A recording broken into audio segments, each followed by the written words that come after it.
Welcome back everyone to another video in our Fundamentals of Structural Engineering course.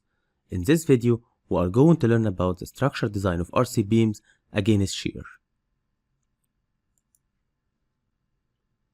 As we have learned, the design of RC beams against shear is governed by this equation, which is phi Vn has to be bigger than or equal V ultimate, where Vn is the shear strength capacity of the section multiplied by phi, which is the resistance reduction factor, as you can see here, and in case of shear it equals 0.75. all of that has to be bigger than or equal V ultimate, which is the factored load. In case of shear strength of beams, it consists of two parts or two components: the shear strength for the concrete Vc and the shear strength of the steel, which is Vs. Vc, which is the shear strength of concrete, it could be calculated using this equation, which is 2 lambda root Fc prime multiplied by B multiplied by D, where B is the width of the beam, D is the depth of the beam, and lambda it's either 1 for normal weight concrete or 0.75 for lightweight concrete. So this is the first step, which is calculating the shear strength of the concrete itself. And after we calculate the shear strength of the concrete, we will be able to identify what is the shear strength required for the steel that we need. Here we have two cases. The first case is in case of the phi Vc over 2 is bigger than V ultimate. In this case, this means that the shear strength capacity of the concrete only, and even divided by 2, is bigger than the V ultimate. In this case, we don't need any additional stirrups because we don't need any Vs. The Vc multiplied by the reduction factor and even divided by 2 is still bigger than the V ultimate. In this case, we don't need any stirrups. But if V ultimate is bigger than 5 Vc over 2, then we will refer to this table. We will have two options.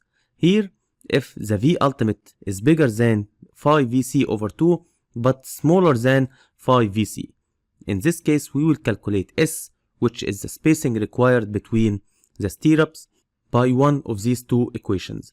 S equals AV multiplied by F yield over 50B, or AV multiplied by F yield over 0.75B root Fc prime. And we will choose the smaller one of these, because each one of these is going to give us the spacing. For example, 5 inches between stirrups, 6 inches, 7 inches. So whatever the smaller value, we will use. And in case if V ultimate is bigger than phi Vc, we will calculate first the Vs required, which should be V ultimate over phi minus the Vc. The remaining will be the Vs required, and we will calculate S by this equation, which is AV multiplied by F yield multiplied by D over Vs. And in this case, this is the maximum permitted spacing, which is either 24 inches or D over 2. This will be the biggest or the maximum allowed spacing, which is D over 2 or 24, the smaller value of these two. So here, let's have a quick review on the design of the shear for beams. We need to calculate first, of course, the ultimate shear load. We need to calculate the Vc capacity, which is the concrete shear capacity.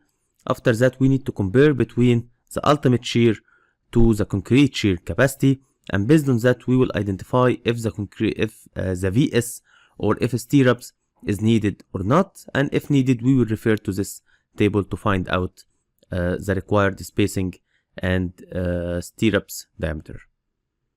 So let's have an example on this. Here we have a reinforced concrete beam of normal weight concrete with an effective depth of 16 inch and a width of 12 inch, is reinforced with grade 60 bars and has concrete compressive strength of 3000 psi. The factored shear force V ultimate is 7 kips V ultimate. The factored moment M ultimate is 20 feet kips, and the reinforcement ratio rho equals 0.015, what is most nearly the nominal shear reinforcement capacity required. Here you need to take care that you don't need the M ultimate and you don't need the reinforcement ratio. These are all just to confuse you. You only need to focus now on the shear only. You don't have to focus in the moment or any calculations regarding the longitudinal reinforcement. So you will start, which is the first step, which is to calculate the VC, the shear capacity of the concrete, which equals 2b d root FC prime, because lambda here equals 1, because this is a normal weight concrete.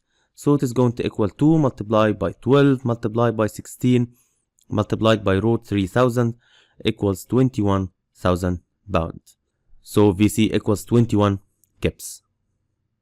After that, we will calculate the phi VC over 2, which equals 0.75, which is phi for shear controlled sections, multiplied by 21 over 2, which equals 7.9 kips. And here we have the V ultimate equals 7. So this means that here we said that we use phi 0.75 for shear. This means now that phi VC over 2, which is 7.9, is bigger than V ultimate. So in this case, no shear reinforcement is required, which means that the nominal shear reinforcement capacity required is 0 kips. So this is our answer, which is the first choice, 0 kips. So this is it for our video today. See you in our next video. Thank you.